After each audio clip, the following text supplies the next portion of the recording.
¿Qué tal, amigos? Bienvenidos a Infoinversión. En esta oportunidad nos acompaña un invitado muy especial. Él es Rani Rodríguez, economista y especialista en gestión de la inversión pública. ¿Qué tal, Rani? Bienvenido. ¿Cómo estás? Bienvenido. ¿Qué tal? Qué gusto, Carol.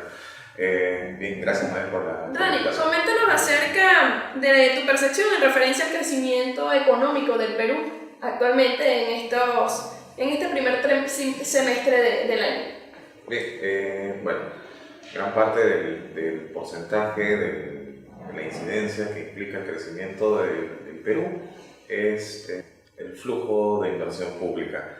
Este flujo de inversión pública que ha sucedido en el primer semestre, nos ha encontrado en un escenario un poco complicado para Perú, pues hemos tenido en este solo semestre han habido dos gobiernos nacionales. El que está actual, de la primera mitad del semestre hemos tenido pues, el primer gobierno del señor Kuczynski, ahora pues con el señor Vizcarra, pero ha tenido un comportamiento empujado bastante incidente por el lado de los gobiernos locales. Los gobiernos locales han tenido una explosiva, decirlo el término, presencia en lo que implica la ejecución, no solamente presupuestal, sino también el crecimiento respecto del año anterior. El año anterior, 2017, los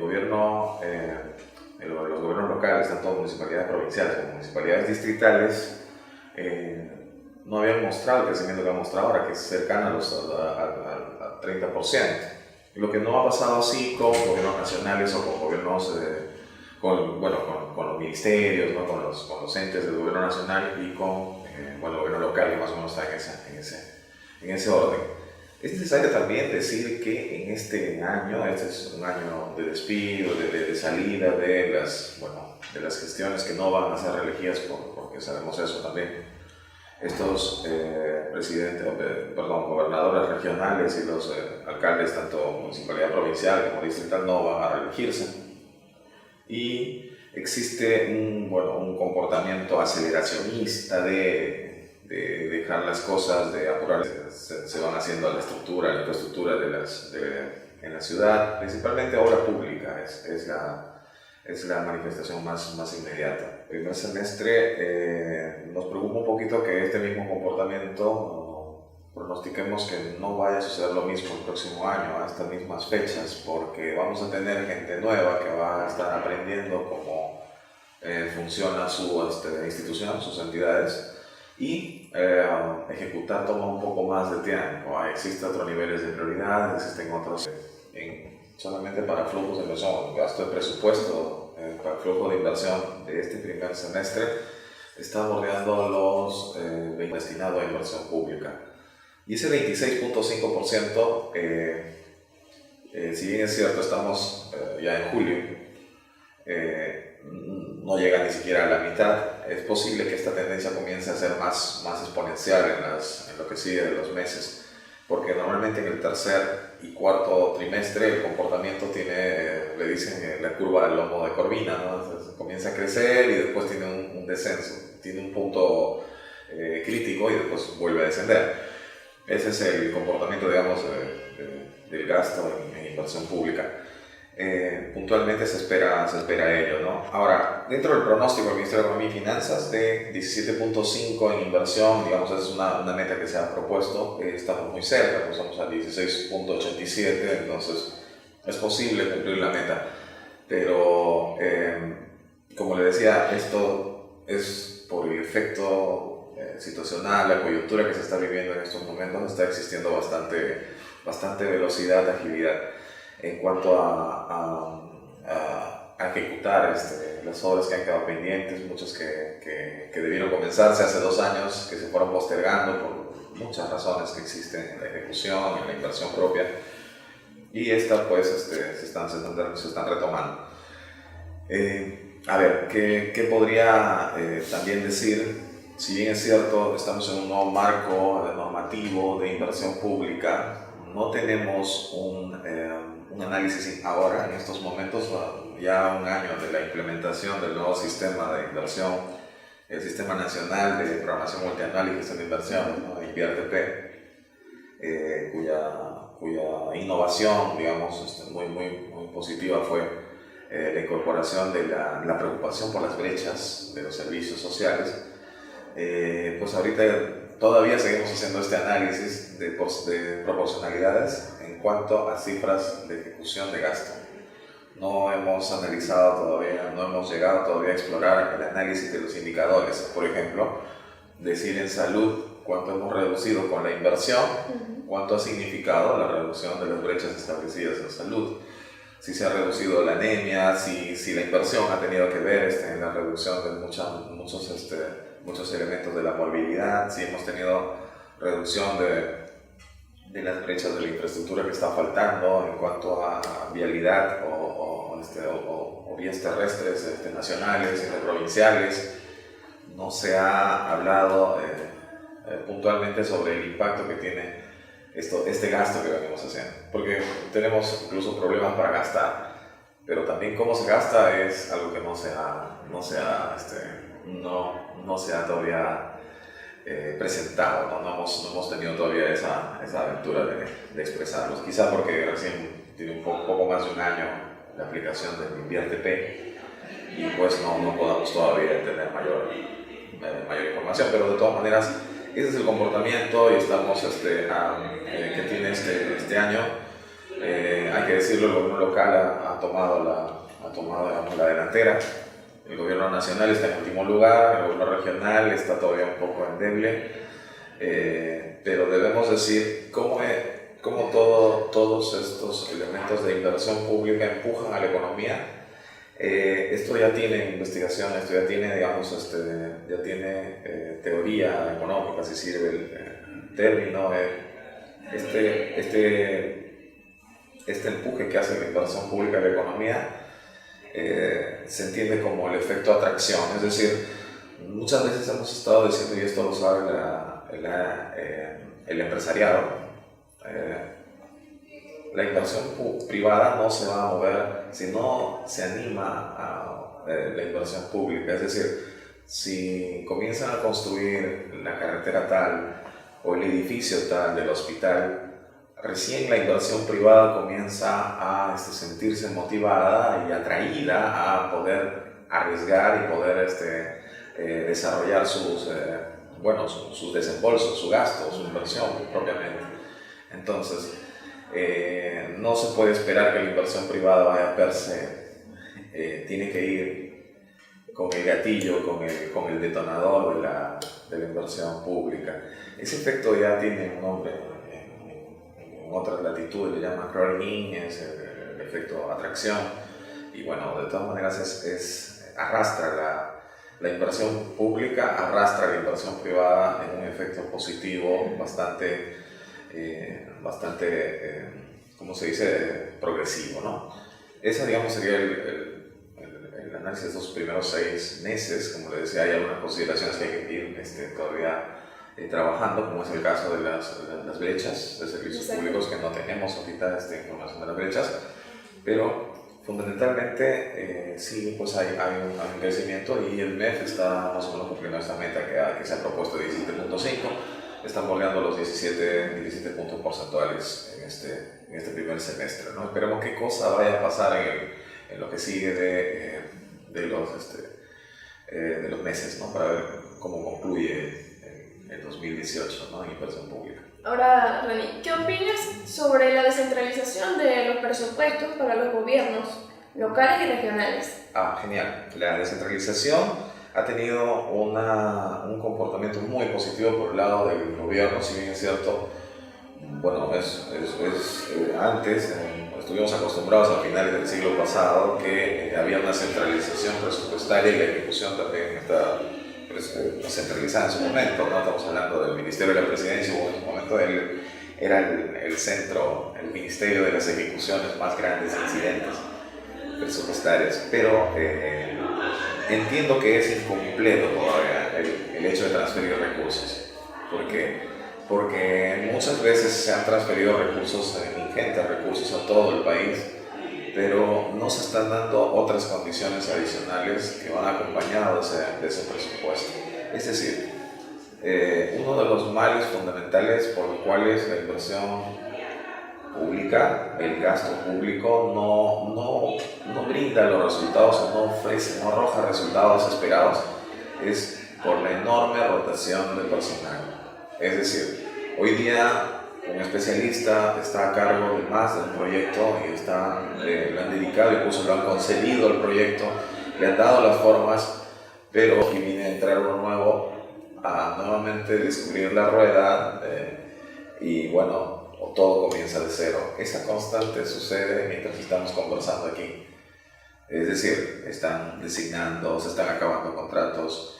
Hay una suerte de informalidad interna dentro del Estado respecto al trabajador especialista, sobre todo. Entendemos que todavía hay un mecanismo que se está manejando en el caso de Servil, ¿no? Lo de las mejores condiciones, pero ese es uno de los factores fundamentales que afectan el desarrollo a nivel nacional. Entonces uno termina la alta rotación de personal. Es una de las razones por las que no importa qué tanta cantidad de recursos tengas, es que a estas personas que se cambian, que se rotan, necesitan ser asistidas en capacidades, se necesita preparar más a las personas que operan o que están involucradas en todo el ciclo de inversión, desde la programación multianual. Exacto, ahí hay mucho por hacer y hay mucho en perspectiva, ¿no? Los criterios, la unificación de criterios, con decirle,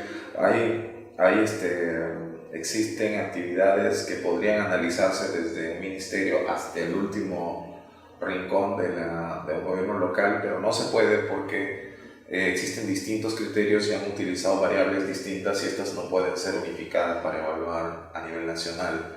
Entonces, ¿tú has evaluado con este instrumento? No, yo evalué con este otro instrumento. Entonces, esa unificación de criterios está tomando mucho tiempo. Caramba, tú utilizas este tipo de metodología, yo utilizo otro tipo de metodología, no se está transmitiendo la información como debería ser. Si a eso le sumamos que, por un lado, descentralizas presupuesto, pero por otro lado, centralizas intervenciones. Yo puedo mencionar, bueno, hay algunos ejemplos.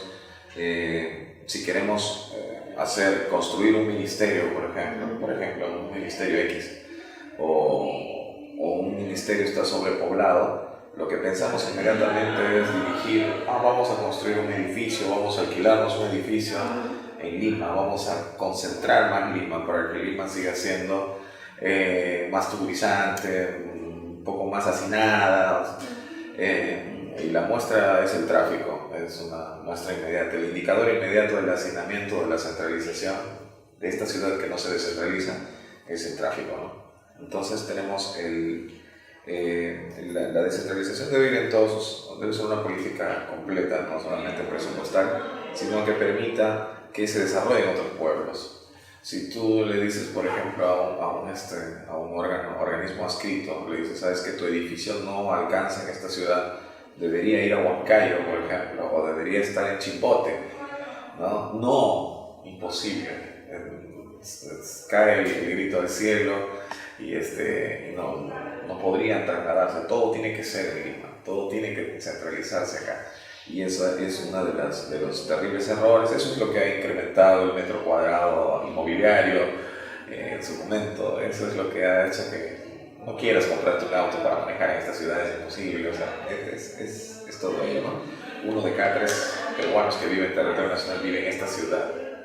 En esta ciudad que tiene más de 3.000 ciudades principales, o ciudades en todo caso denominadas centros urbanos, ¿no? Por lo menos centros urbanos. 1 de cada 3 vive en esta ciudad. Entonces estamos muy centralizados todavía. Y el presupuesto, bueno, es un esfuerzo que todavía necesita ser acompañado por otros elementos más, ¿no? De política. Sabemos que el modelo de inversión pública del Perú es tomado por otros países como un ejemplo a seguir. Sin embargo, desde tu punto de vista, ¿cómo crees o qué cosas debería mejorar el modelo para un mejor dinamismo económico? Yo pienso que el modelo de inversión pública de Perú, el actual, y lo había dicho una vez en un blog, lo había mencionado, era que, bueno, fue una razón bastante, quizá no era el momento de hacer los cambios de reforma por el InviérteP, no, quizá no fue por ese lado, quizá cambiarle de nombre o quizá hacer algunos ajustes como la incorporación de la programación multianual que debía haberse analizado, pienso por ese lado. Pero creo que ahorita ya estamos en este nuevo entorno, en el InviérteP, y hay que darle contenido, hay que darle forma.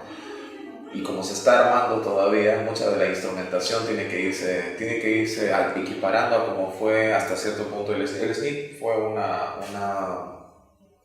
un sistema administrativo que tenía instrumentación y que tenía ya experiencia tropezada, ya se habían tropezado en muchos problemas, y ya les había ayudado a tener ciertos criterios que bien no se habían escrito, pero que ya era de aplicación.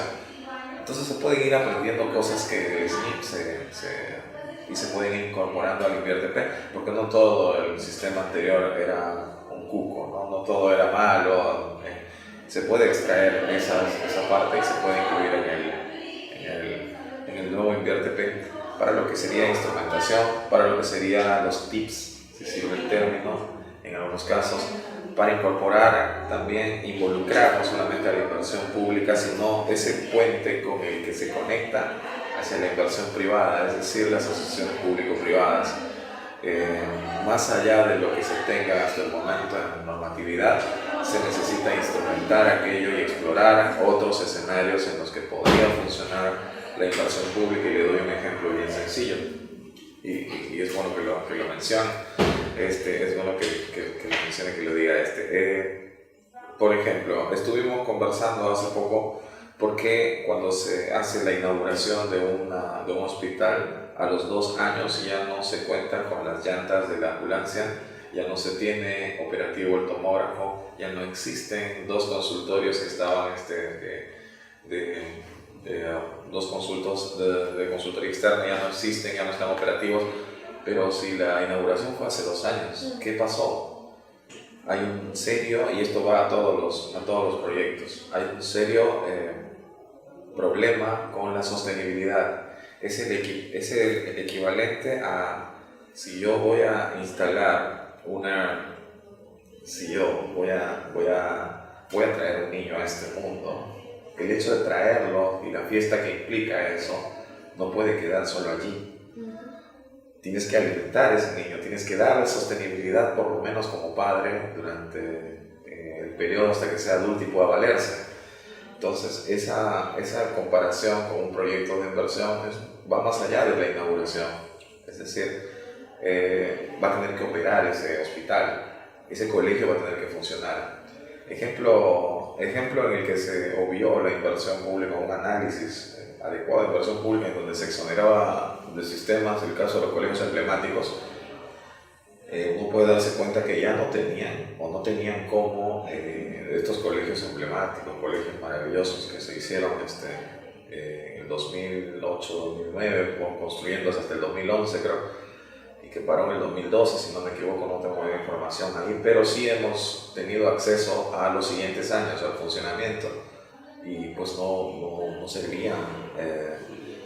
Había carpetas, habían baños que no se podían entrar porque estaban inoperativos. Entonces había una operación y mantenimiento que no había sido sostenible, no se podía mantener, no podían pagarse muchos servicios, ni podía repararse la cancha de gras sintético, la cancha o la piscina olímpica no podía mantenerse. Entonces ellos tenían que hacer otras actividades. Es decir, es mucho más, y entiendo que es así, es mucho más difícil darle sostenibilidad a un proyecto que instalarlo. Porque tú puedes venir e instalas un hospital, claro, pero ahora tienes que darle operatividad. Entonces, ¿qué hay que hacer en esos casos? Hay algunas propuestas que se vienen esbozando y me gustaría en algún momento poder compartirlo, quizás en su momento, que se puede quizá proponer como no sé, un proyecto de ley quizá que pueda ayudar a modificar o o puede incorporarse, aportar al INVIERTP respecto de las inversiones asistidas, inversiones de sostenibilidad asistidas. Más o menos estamos intentando buscar un nombre. ¿Y qué es esto? Es decir, que en vez de pensar solamente cuando le den asignación presupuestaria a un proyecto de hospital que es prioritario, es de prioridad, de prioridad 1. Entonces, digamos, ¿hasta qué punto nosotros como Estado podemos cargarnos la sostenibilidad? El Ministerio de Salud tiene que cargarse una sostenibilidad, por ejemplo, ¿no? ¿Por qué no es un proyecto de sostenibilidad asistida, inversión pública de sostenibilidad asistida, por ejemplo, un nombre que sirva, que cuando nosotros consigamos los recursos, por lo menos en un horizonte en el que brinde sus beneficios, se pueda garantizar un mínimo de mantenimiento dentro del presupuesto de la inversión? Esto altera un poco el concepto de presupuesto público, porque en el presupuesto público se distingue bien lo que es recursos de inversión y lo que es actividades, que son comprar comprar las jeringas, comprar guantes, todo. Pero la idea es asumirlo así. Si no, vamos a seguir teniendo servicios. Después de la inauguración vamos a seguir teniendo servicios que no pueden mantenerse, porque no pueden mantenerse con los pagos simbólicos que hacen por la atención médica que hacen en los hospitales, por ejemplo. Y ejemplos similares podrían existir en algunas instituciones educativas o no sé, hasta cierto punto en donde se pueda garantizar no solamente la inversión de instalar la infraestructura, sino en que se garantice el horizonte. Es decir, ese recurso está determinado para ello, porque no se puede dejar la sostenibilidad a un lado. Los servicios van a seguir siendo deficientes si no se garantiza en un solo grupo, no a todos por supuesto, a cierto grupo de proyectos que son de prioridad apremiante, que son de alta prioridad, ¿no? Le mencionaba el caso de un hospital, por ejemplo, ¿no? En donde debería estar garantizado que no falle el tomógrafo. En un instituto, por ejemplo, como el INEM, en un instituto tenemos chicos y tenemos niños que no pueden, o niños o pacientes que no pueden sentir que su suministro ha sido reducido, aunque esté garantizado durante el periodo que el proyecto estima. Es decir, un proyecto de 20 años, muy bien, si voy a conseguir sus recursos para instalar todo el aparato, debo garantizar que también esté garantizada su operatividad. Entonces, si me voy a conseguir los recursos para instalar o mejorar el hospital del niño, por ejemplo, ya ven, ¿cuánto es su horizonte de evaluación? Si establecemos horizonte de evaluación de 10 años, por ejemplo, en 10 años voy a garantizar que no le falte absolutamente una gasa, absolutamente una sábana limpia, absolutamente una atención de retrovirales a los enfermos de VIH, ¿no? Que no le falte el más mínimo tratamiento de quimioterapia, ni que tengan que estar haciendo colas de madrugada para resolver los servicios. Entonces, ese tipo de intervenciones me parece que sería un aporte interesante a la inversión pública. Esa sería una de las tantas, ¿no? Hay otras formas que podrían irse analizando, estudiando y encontrando ese camino. Pero creo que hay una preocupación importante, como le mencionaba, por la sostenibilidad, porque considero que con la experiencia que estos años ha sido más, es más fácil conseguir recursos para construir o para instalar que para mantener, ¿no? O sea, me parece que por ahí va el kit del asunto, ¿no? Y no lo hemos visto por ese lado. Nos hemos preocupado que debe crecer la inversión. Sí, pero ¿qué tipo de inversión? Sí, pero ¿cómo la medimos? No podemos dejar al libre albedrío que esté suelto. No todos los servicios que brinda el Estado funcionan en automático. Necesitan la asistencia, pero eso es asistencialismo, dirían otras corrientes, ¿no? Eso es así. Lo único que está haciendo es garantizar aquello que definitivamente con esos ingresos propios no lo vas a poder hacer y tiene que sincerarse. Permiten la operación de mantenimiento, un ejemplo, y hasta cierto punto un ejemplo que podría brindarse son aquellos que puedan ser en su momento concesionados, estos podría incluso trabajarse ya con la empresa privada, con el sector privado. Eso le da otra naturaleza ya de funcionamiento, ¿no? En busca de la calidad. Y hay mucho por hacer, hay muchos ajustes quizás que se necesiten a futuro, y pues estaremos ya no sé, colaborar en lo que nos corresponde en su momento, quizás desde nuestra